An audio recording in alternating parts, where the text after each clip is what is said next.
नमस्कार, आप देख रहे हैं सत्ता की परख। लोकसभा चुनावों के बाद राहुल गांधी के नेता प्रतिपक्ष बनकर संसद में सरकार को Agniveer, Hindu, NEET paper leak और बेरोजगारी जैसे मुद्दों पर एक खास रणनीति के तहत घेर रहे हैं।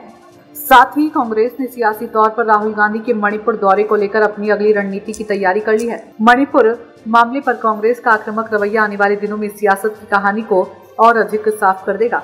सूत्रों के मुताबिक कांग्रेस पार्टी लोकसभा चुनाव के बाद भी मणिपुर के मुद्दे को छोड़ने वाली नहीं है। कांग्रेस पार्टी के रणनीतिकारों का मानना है कि मणिपुर के मामले पर चुनावों के बाद भी उनके नेता मणिपुर की आवाज उठाते हैं तो इसका एक बहुत साधा हुआ सकारात्मक नैरेटिव सेट होगा। राजनीतिक जानकार भी मानते हैं कि राहुल गांधी का चुनाव के बाद भी मणिपुर जाना यह बताता है कि पार्टी कितनी सधी हुई रणनीति के मुताबिक काम कर रही है। कांग्रेस के रणनीतिकारों के मुताबिक आने वाले दिनों में भी उनकी पार्टी लगातार इस मुद्दे को आगे उठाती रहेगी। इसके लिए पार्टी से जुड़े रणनीतिकारों को कुछ महत्वपूर्ण जिम्मेदारियों के लिए टास्क भी दिया गया है। राजनीतिक जानकारों का कहना है कि कांग्रेस ने बहुत ही सधे तरीके से मणिपुर को अपनी सियासी तरकश में सजाने की तैयारी की है। राजनीतिक विश्लेषकों का मानना है कि चुनाव के दौरान जब राजनीतिक दल कोई गर्म मुद्दा उठाते हैं तो उसके सियासी मायने निकाले जाते हैं, क्योंकि इस वक्त चुनाव खत्म हो चुके हैं। ऐसे में राहुल गांधी का मणिपुर जाना और वहां के लोगों से मिलना सियासी नजरिए से बहुत दूरदृष्टि जैसा दिख रहा है। राहुल गांधी की ओर से मणिपुर जाना और वहां के लोगों की समस्याओं को सामने लाकर वह न सिर्फ नॉर्थ ईस्ट और मणिपुर में कोई संदेश देना चाहते हैं, बल्कि दक्षिण से लेकर उत्तर और पूर्व से लेकर पश्चिम तक वह सियासी संदेश देने की पिच तैयार कर रहे हैं। मणिपुर को लेकर लगातार देश के लोगों में अलग अलग तरह की चर्चाएं होती रहती है। ऐसे में देश के अलग अलग हिस्सों में भावनात्मक तौर पर मणिपुर से जुड़े हुए लोगों का समर्थन कांग्रेस पार्टी लेने की फिराक में भी है। सियासी जानकारों का मानना है कि राहुल गांधी का मणिपुर दौरा उसी भावनात्मक समर्थन को बूस्टर के तौर पर देखते हुए आगे की सियासी पिच तैयार कर रही है। राहुल गांधी पिछले 14 महीनों में तीसरी बार मणिपुर के हिंसाग्रस्त क्षेत्र में आए हैं।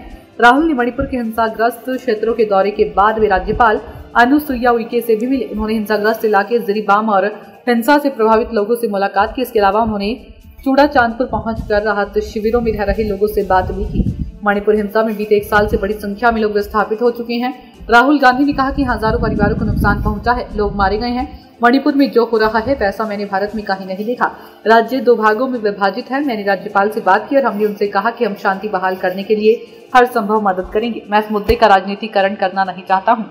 राहुल गांधी ने मणिपुर में हिंसा पीड़ित से मुलाकात के दौरान रिलीफ कैंप का दौरा किया और वहां रहकर जीवन गुजार रहे लोगों से बातचीत भी की। राहुल गांधी ने इस दौरान कुकी और मैतैया दोनों ही समुदायों के पीड़ितों से बात की और उनका हाल भी जाना। राहुल गांधी विष्णुपुर भी पहुंचे थे। उधर कांग्रेस महासचिव प्रियंका गांधी ने राहुल के मणिपुर दौरे को लेकर अपनी एक्स पर पोस्ट में कहा कि नेता प्रतिपक्ष राहुल गांधी ने मणिपुर में हिंसा पीड़ितों से मुलाकात कर उन्हें सांत्वना और हिम्मत दी।